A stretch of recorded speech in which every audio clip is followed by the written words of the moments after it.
আজকে মাসের 21 তারিখ 2026 সাল।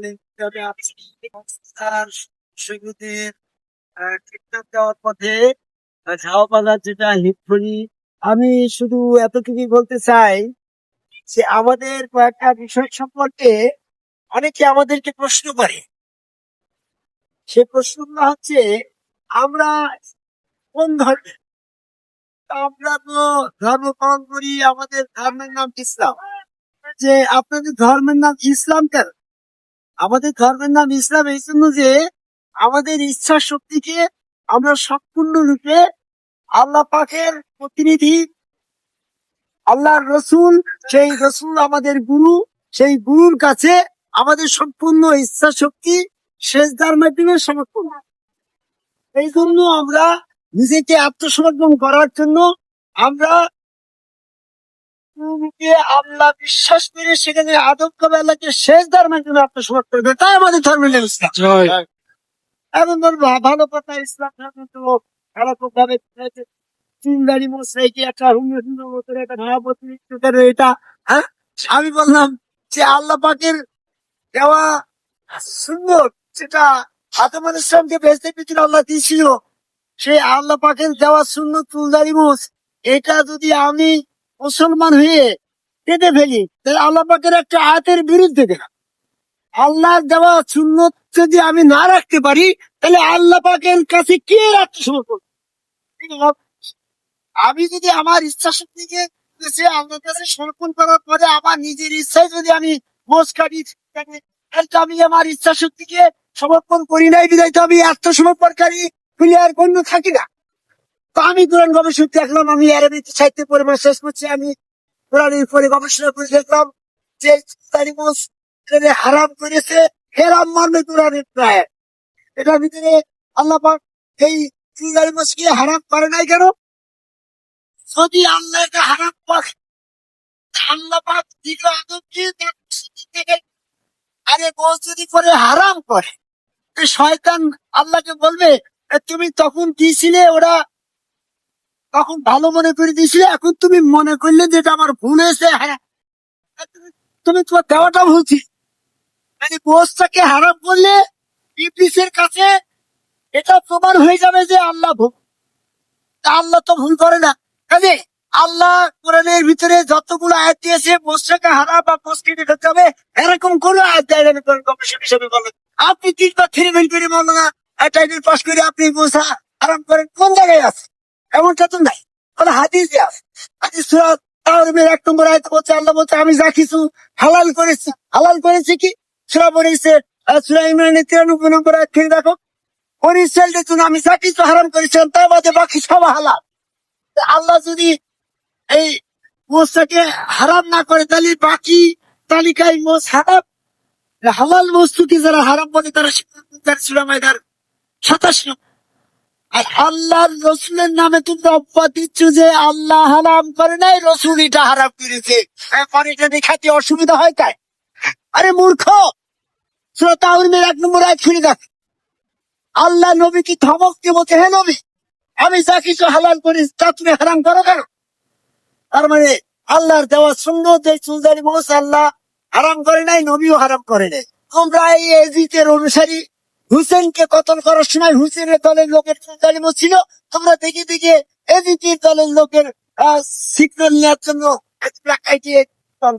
এই জন্য তোমরা হচ্ছে বিভাগিক যুদ্ধ করো, আমরা এই পদের পরিচয় যুগ্ম শ্রেণীর বিভাগিক যুদ্ধ, আর আমরা বিভাগিক যুদ্ধ না করে মোষ আমরা হুসাইন, এই জন্য আমরা চুলদারি মোষ কাটি। এই আদম সেজদা করেন, আমি আদম সেজদা করি ফেরেশতারা প্রথমে আল্লাহ পাকের প্রতিনিধি আদম আলাইহিস সালামকে প্রতিনিধি প্রমাণ করার জন্য যে ভোটটা করবে, সেই ভোটটা সে তার বাইতে দিয়েছে। আল্লাহ পাকের হুকুম বলছে যদি আদমকে সেজদা করে, এই হুকুম আমি করি যদি কাফের হও, আমি ওই আদম সেজদা না করি যদি মুমিন হই, আমি যখন জান্নাতে যাবো ইবলিস এই উকালতি কাজ পাবে যে আমি আদম সেজদা না করি বেহেশত থেকে বহিষ্কৃত হলাম। আরে তাও কি গেল সে এই আদম সেজদা না করে বেহেশত গেল, তাহলে ওর জন্য এক নিয়ম আর আমার জন্য আর এক নিয়ম হলে তোমার নিয়মের বৈষম্য হয়ে যায়। আল্লাহ তো কার প্রতিরোধ করে না। এই জন্য আমরা আদম সেজদা করি জন্য ইবলিসের ইবলিস যেটা করে না, ইবলিসের বিপরীত পথটাই সিরাতুল মুস্তাকিম। আর সিরাতুল মুস্তাকিমে টিকে থাকার জন্য আমরা আদম চেষ্টা করি, যে চেষ্টা না করি ইবলিস কাটে নিয়েছে, আমরা সেটা করি। পরে বুঝলাম এটা তোমরা জয় গুরু বলো কেন? আল্লাহ পাকের গুণবাচক নাম গুরু, সূরা রহমানের 4 নম্বর আয়াত। রসুলের গুণবাচক নাম গুরু, সূরা বাকারার 151 নম্বর আয়াত, সূরা ইমরানের 164 নম্বর আয়াত। আল্লাহ রসুলকে একাকার ও অবিচ্ছিন্ন ভাবে তার জয়গান গুণগান করার জন্য আমরা কোন নামে আল্লাহ পাকের চাই। যদি আল্লাহ বলি তাহলে রসুল বাদ যায়, আর যদি রসুল বাদ চাই, রসুল বলি তাহলে আল্লাহ বাদ যায়। আল্লাহ বাদ দিয়ে কাউকে দেখা যাবে না। সূরা ইউনূসের সত্যি আর সূরা ইউনূসের ভিতরে বলছে যে আল্লাহ বাদে তোমরা কাউকে ডেকো না, সূরা ইউনূসের 106 নম্বর আয়াত। এখন যদি আমি আল্লাহ বাদ দিয়ে শুধু রসুল রসুল করি, তা আল্লাহ সূরা জিন্নের 18 নম্বর আয়াতে বলছে আল্লাহ বাদে কাউকে, আল্লাহ বাদে রসুলকে বাদ দেওয়া যাবে না, আবার আল্লাহ বাদ দেওয়া যাবে না। এখন যদি আল্লাহ রসুল দুইটা একসাথে বলি, তাহলে সূরা জিন্নের 18 নম্বর আয়াতে বলছে যে আল্লাহর সাথে কাউকে ডেকো। তো সেক্ষেত্রে তো আমার আল্লাহ বাদ দিলেও কামের, রসুল বাদ দিলেও কামের। আবার আল্লাহ রসুল দুইটা একসাথে যদি আমি সুবহানাল্লাহ বলি, তাহলে তো এই সূরা জিনের 18 নম্বর আয়াত অনুসারে আমার ছেড়ে হয়ে যায়। এই জন্য আমি আল্লাহর গুণবাচক নাম গুরু, রসুলের গুণবাচক নাম গুরু, এই গুরু নামে যখন আল্লাহ রসুলকে একাকার অবিচ্ছিন্ন ভাবে ডাকছি, তখন আমার আল্লাহ বাদ গেল না, রসুল বাদ গেল না, আমার আল্লাহ রসুলের জয় গুণগানও হয়ে গেল। এই জন্য আমরা জয় গুরু বলি। তো বুঝলাম তোমরা এই সেজদা করো, জয় গুরু বলো, এই বাদ্যযন্ত্র ঢোল বাজাও কেন?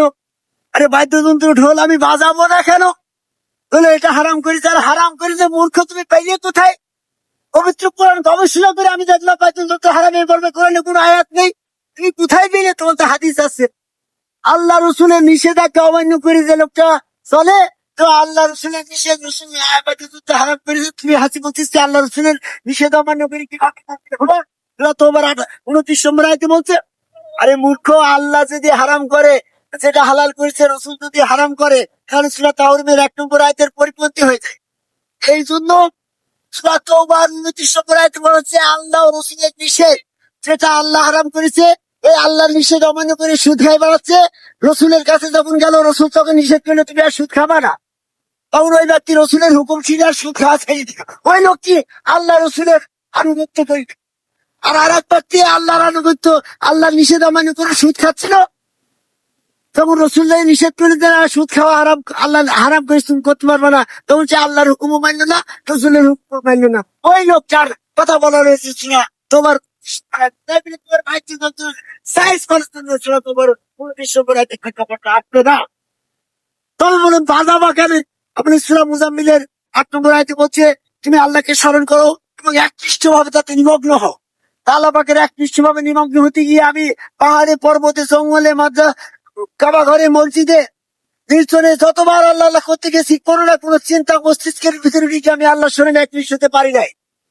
যখন আমি বাদ্যযন্ত্র ঢোল মাধ্যমে স্টেজ জোশ নিয়ে আল্লাহ বলে জিকিরে মত্ত হয়ে গেলাম, বাদ্যযন্ত্রের সুললিত ঝঙ্কার আমার অন্তর ভিতরে প্রবেশ করে সমস্ত আপনতাকে দূর করে আমি আল্লাহর স্মরণে একনিষ্ঠ হয়ে গেলাম। এই জন্য আমার বাদ্যযন্ত্র বাজাই।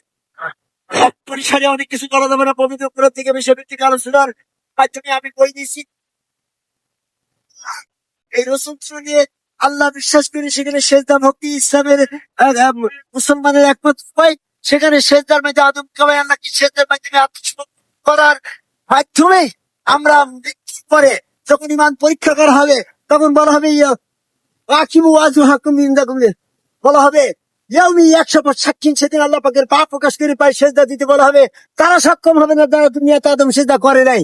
এই জন্য প্রত্যেকের মৃত্যু হবে, আর মৃত্যুর পরে যেন আমরা ইমান পরীক্ষায় পাশ করতে পারি, তাই আমরা আদম কামাই সেজদা করে একজন সামনের কাছে বায়াত গ্রহণ করে সেখানে সেজদা দিয়ে আমরা মৃত্যুর টিকিট, পরিত্রাণ পাওয়ার টিকিট পকেটে নিয়ে আদম সেজদার পথে আহ্বান দিয়ে আমার কথা শেষ করে চাই।